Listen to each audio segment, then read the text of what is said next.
And now the curtain rises.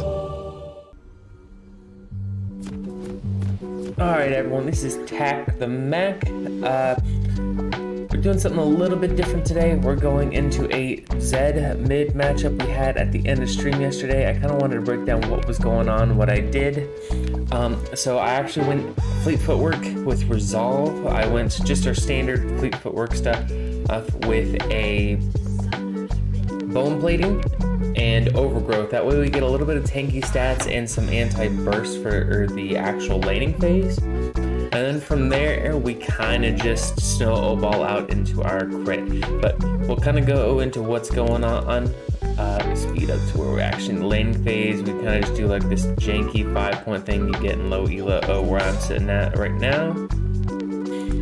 It's not really 5-point, it's more just like some approximation of this crap. But anyways, actually get into the lane itself. So here what we're trying to do is dodge his Q and just poke as much as possible. Our damage early on if because he has to step up like this, is pretty even in our squishiness and our actual damage. So right now he's got chunked to chunked by a third of his health already, and we're not even at level 2 yet. So we can kind of play this way, and you want to play away from the wave so that he can't just use you and the wave. Like, he can't chunk both of you at the same time. So he has to make a decision, and you kind of slow push the wave as well. Don't just like shove, because you kind of get yourself in trouble here, like I just did, unfortunately, because in doing what I was doing, I missed some CS as well. But being that I know that Graves is around, we hit that at ward, and we're kind of just sitting back. And since he popped my bone plating, we kind of want to hold back as much as possible. Pick up CS, poke him a little bit, back up. We just, unless we have bone plating up, we don't realistically want to commit to a single thing that's going on. Just last hit as much as you can, and like right here, W to pop off the wave. He unintentionally blocks it, so I lose it, but I get a free E-poke. So either way, I'm fine with it. You just feel the cringe in my heart of missing the CS. But yeah, so kind of get the angle so we can still pick up CS. And waiting for our bone plating to come back up. Yep, there it is. It's gonna pop it just before bone plating comes back up. And I don't think he's paying attention to that. So we come back up, pop it, get level 4, we instantly start dropping mines to slow down this wave. That way we can pick up as much of it as possible. Because right now, the name of the game is just kind of hold off weight. And fortunately, Nocturne comes in, forces him to flash. I don't think we get too much more off of this, so I'm not willing to commit my flash or anything like that. I give him the thumbs up because it was really strong, at least to force him to lose that. And right now, I don't have the ward up, but you still play as if Graves could be here. So you step back, pop potions as quickly as possible, guys. Once a fight like that starts, just start mashing it. Just start mashing your pots, because you need to be able to survive the burst here. Luckily, so he's about the same amount as I am as far as health goes, and he doesn't have his potions. He is just down to a longsword. So right here, this is why we take the exhaust, baby. We let it cook, let him cook, and boom, get shit on. He instantly typed, "How did you not die?" By the way, holy crap. But yeah, that's why we take exhaust here.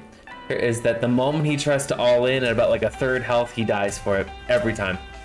Because he doesn't have flash, he can't outplay my W. He's not fast enough without his boots, so we can just kill him from there.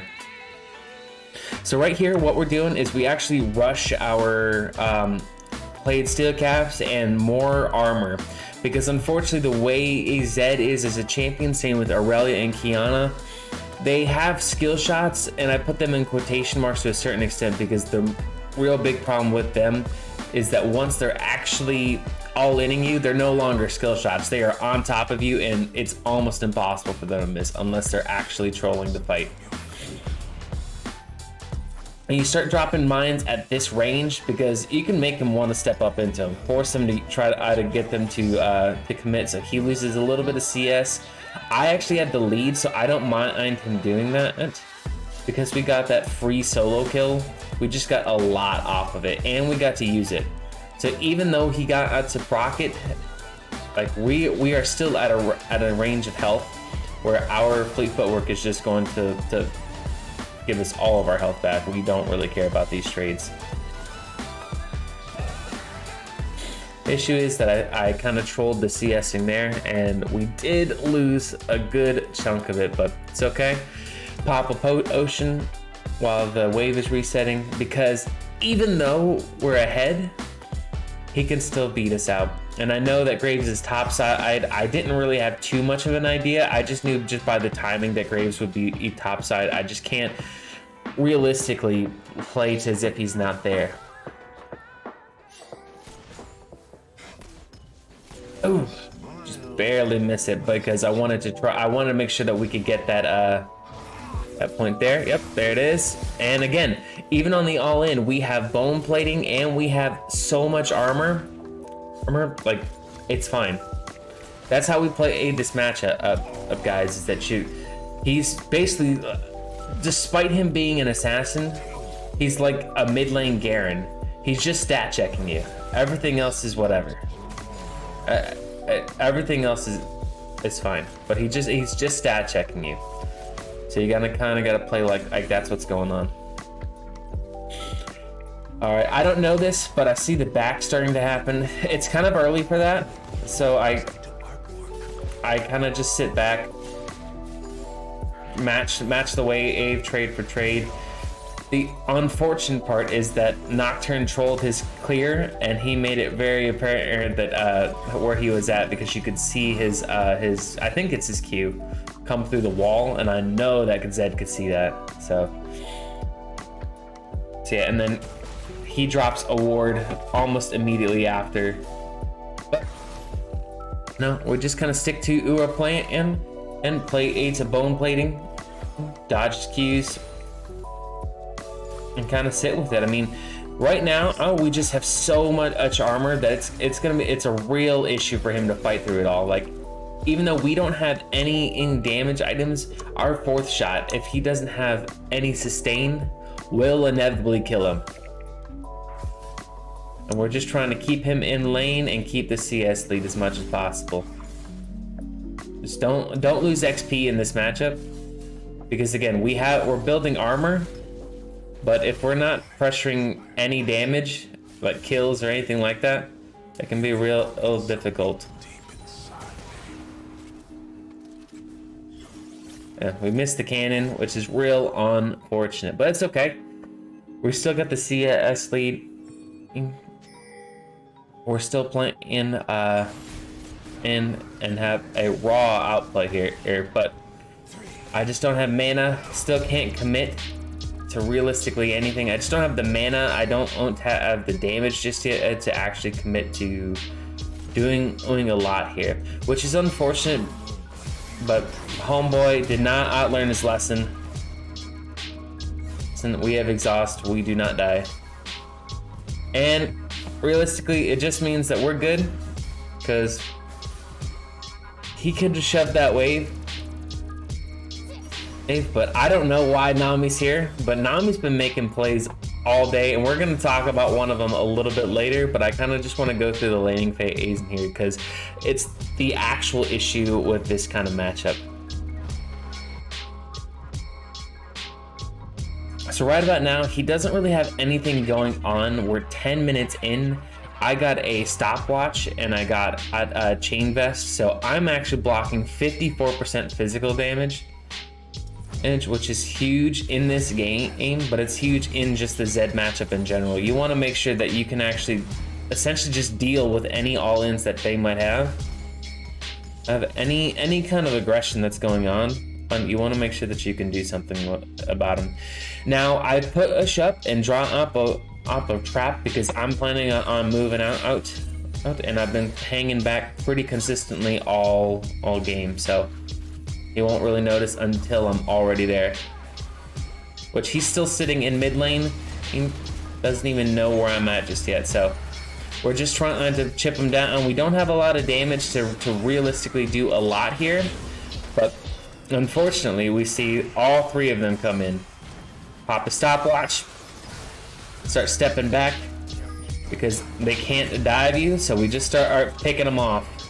3, and unfortunately I miss almost all of them. I troll my ultimate. It's really sad, but we get kind of a lot here because Nocturne's got his head on a swivel and sees a free Graves right here.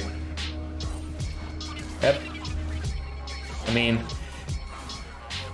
despite it being just a 2-for-2 trade, we actually got a lot there because we wasted a lot of Zed's time here. The only thing he's gotten so far is just a single plate. And he's still behind me as far as CS kills, everything. So right now I see Nasus mid, and Nasus has an opportunity to try to get a plate because he's got Demolish up. I don't think he gets it, but we're gonna run top because it's still Volibear. Our exhaust is up, and unfortunately for us, he's an AP champion, so our kind of resistances don't really matter to the guy, but either way, we can still stay in here. He's going full tank, so right now we just don't do any damage to him. But realistically, we're just trying to stop him from being able to just stand there and tank this shit, you know? And just take everything. But we do a good job. Nasus is backing off.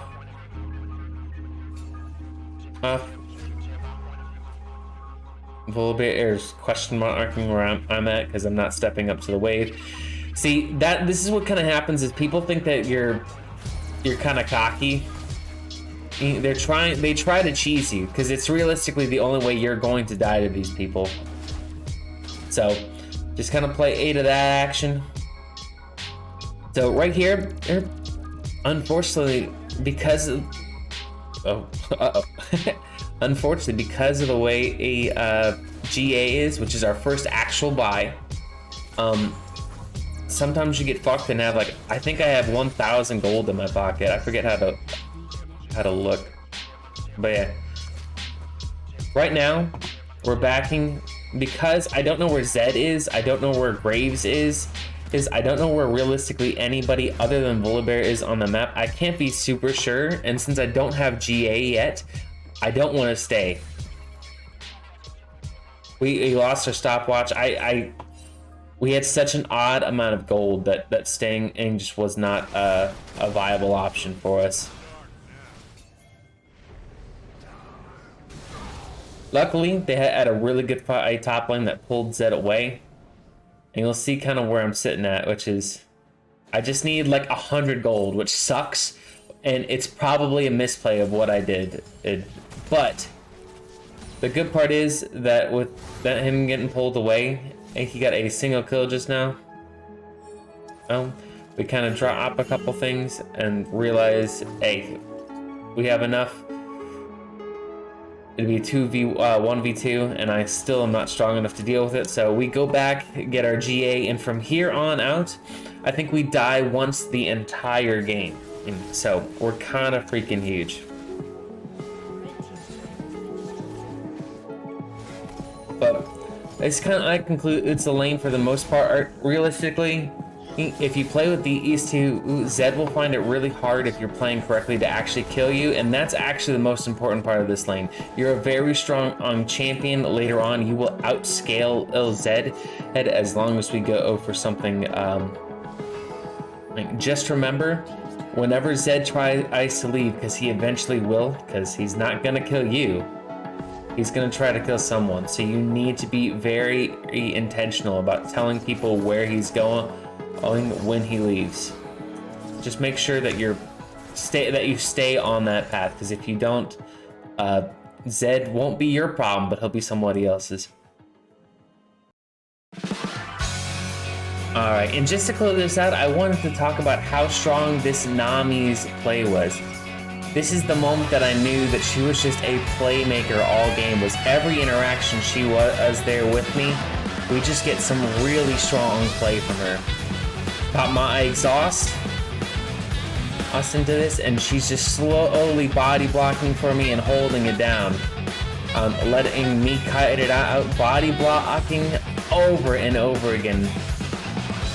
Imperfectly. Just every single chance we get to try to do something, she's in there. Kite, there we go.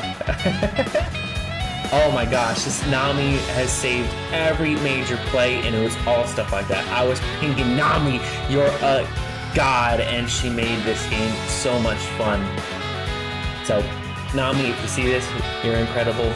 But that's about it. You just start playing like a normal ADC to a certain extent. You're slightly tankier than normal, which means I can do things like this and walk away from my team. But in general, as you start to get to where there's less objectives and it's a lot of overextending, you have to start playing with your team. So right now, we're good to walk on our own, but just know you're still an ADC no matter how many tanky stats we get. We can 1v1 basically everyone other than Bowler Bear right now. But yeah, anyways, you all have a wonderful day. Thank you for hanging out, and I'll see you later.